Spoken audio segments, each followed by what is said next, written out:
vamos a ver también cuáles son los principales agentes infecciosos de este cuadro, ¿no? Que se va a manifestar como alteración a nivel del aparato gastrointestinal. ¿Qué es lo que lleva a un paciente que tiene una sospecha de infección gastrointestinal a consulta? ¿Qué características tiene? Dolor abdominal, diarrea, ¿no? Vómito, ¿no? Y en algunos casos fiebre. ¿Okay? Entonces, cuando hablamos de esas manifestaciones, justamente los cuadros de diarrea, aquí podemos entender que se puede presentar como un cuadro de diarrea acuoso, que es básicamente pérdida de líquidos. ¿Okay? No hay un proceso inflamatorio, en la mayoría de los casos está asociado a una enterotoxina. Y el otro lado tengo el otro tipo de diarrea, que es la diarrea que se conoce como disentérica. No es la disentérica.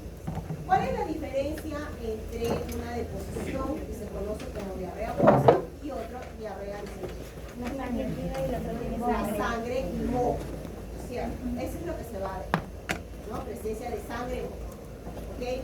Ahora, la consistencia va a variar, ¿no? Tenemos consistencia semisólida, pastosa, ¿no?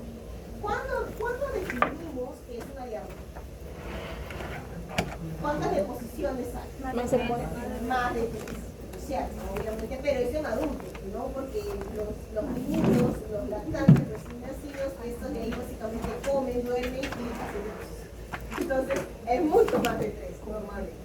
¿Ok? Entonces, en el adulto se manifiesta como más de 3 deposiciones al día. La consistencia puede variar, como les mencioné, sólida, semisólida, ¿okay? Entonces vamos a ver las diferencias, ¿okay? en lo que es el agente infeccioso para generar esos cuadros de diarrea acuosa o diarrea disentérica. ¿Okay? Entonces, recordamos para esto, agentes infecciosos, vamos a mencionar factores de virulencia, ¿okay?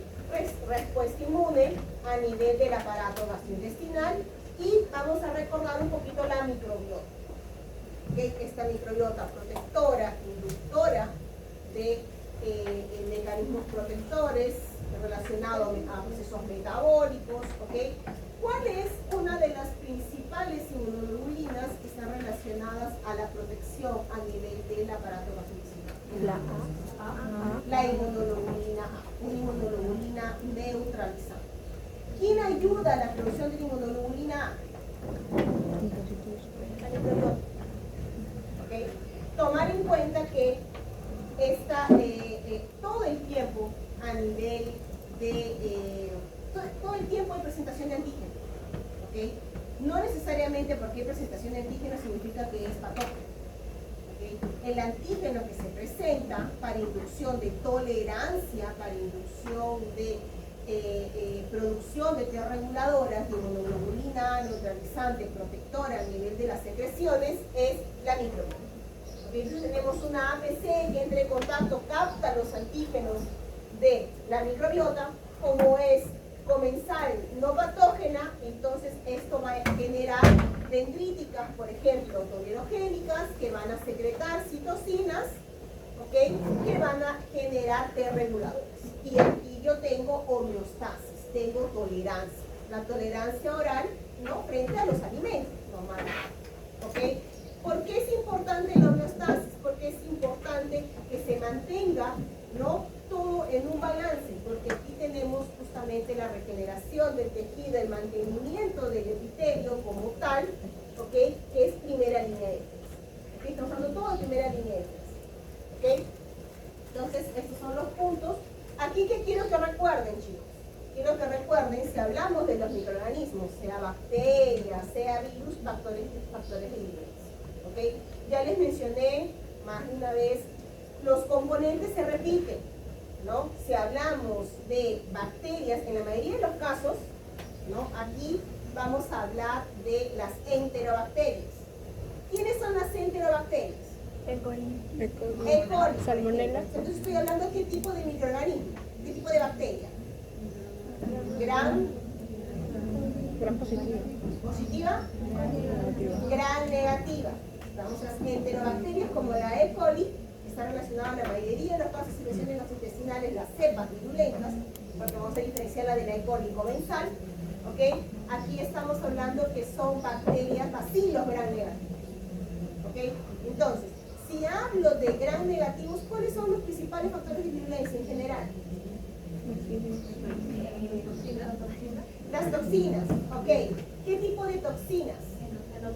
Endotoxinas, ¿ok? Entonces, recordar, desde nuestra primera clase hablamos composición de la estructura de una bacteria. Si es gram positivo o gram negativo, ¿cómo es su pared celular? ¿Qué componentes posee? Porque esto está en base a cómo va a ser reconocida, si tiene flagelo, si no tiene flagelo, si forma espora, si no forma espora, si genera biofilm, si no genera, ¿ok? Entonces, eso vamos a ir recordando porque eso es lo que se visualiza aquí. Cuando se identifica el principal agente etiológico, ¿cómo va a generar la enfermedad? ¿Ok? Que son sus factores de virulencia. Tiene toxinas, ¿qué tipo de toxinas? Si son endotoxinas, ¿ok? Porque si son endotoxinas, obviamente tiene lipopolisacáridos, ¿no es cierto? Y esto es justamente lo que se va a visualizar como la parte clínica. El lípido A, ¿ok? Va a ser reconocido por todo el receptor y este de aquí, como parte de la endotoxina, cuando la bacteria es degradada, recuerden, viaja por torrente sanguíneo y induce mediadores lipídicos, prostaglandinas, leucotrienos. Aquí que se visualiza en el paciente después de producción de interleucina 1, bien, de cuadro clínico. ¿Ok? Entonces, esos factores de virulencia, chicos, se repiten. Les tiene que quedar claro. Y si hablamos de respuesta inmune también, ¿cuál es mi primera línea? ¿Cuál es mi segunda línea? ¿Cuál es mi tercera línea? ¿Okay? Y eso lo aplicamos al contexto del tejido en donde estamos trabajando. ¿Okay? Entonces, ¿cómo es el epitelio? Ya cuando hablamos de infecciones respiratorias, ¿cómo es el epitelio? Pseudoestratificado, ciliado, ¿no es cierto? Esa es la barrera inicial. ¿Okay? Hay células caliciformes productoras de moco. ¿Cómo es el epitelio aquí en el aparato gastrointestinal? Eso es lo que vamos a ver. ¿Cuál es la mayor importancia, no? ¿Cuál es la mayor función a nivel del aparato gastrointestinal? La digestión. La absorción de nutrientes, ¿es cierto? Por eso es que si yo tengo un microorganismo alterando, ¿cómo es el epitelio? ¿Cómo se caracteriza el epitelio? Para hacer absorción de nutrientes, ¿qué es lo que tiene? Las microvellosidades, ¿no es cierto? Entonces, si yo tengo una bacteria depositada, colonizando en estas microvellosidades, voy a generar acortamiento, ¿ok? Altero la función de las microvellosidades. Y por eso es que yo tengo que, cuando hay problemas de absorción, ¿cómo se manifiesta? Cuadro de diarrea. Una diarrea post. ¿Okay? Porque altero epitelio ya no hay absorción y se pierden todos los nutrientes. ¿Okay? Hay bacterias que producen toxinas. Estas toxinas activan, por ejemplo, la diniciclasa y con el MP cíclico. Entonces genera aumento de producción de electrolitos, cloro, sodio, potasio, ¿no? Y esto se pierde. Y eso es lo que se ve en las diarreas agudas. ¿Okay? Eso es lo que yo quiero que más o menos asocien, ¿no? A la inmunopatogenia, ¿ok? Para poder ayudar también a que haya luz. ¿Ok? Entonces, eso es lo que vamos a ver el día de hoy, recordando.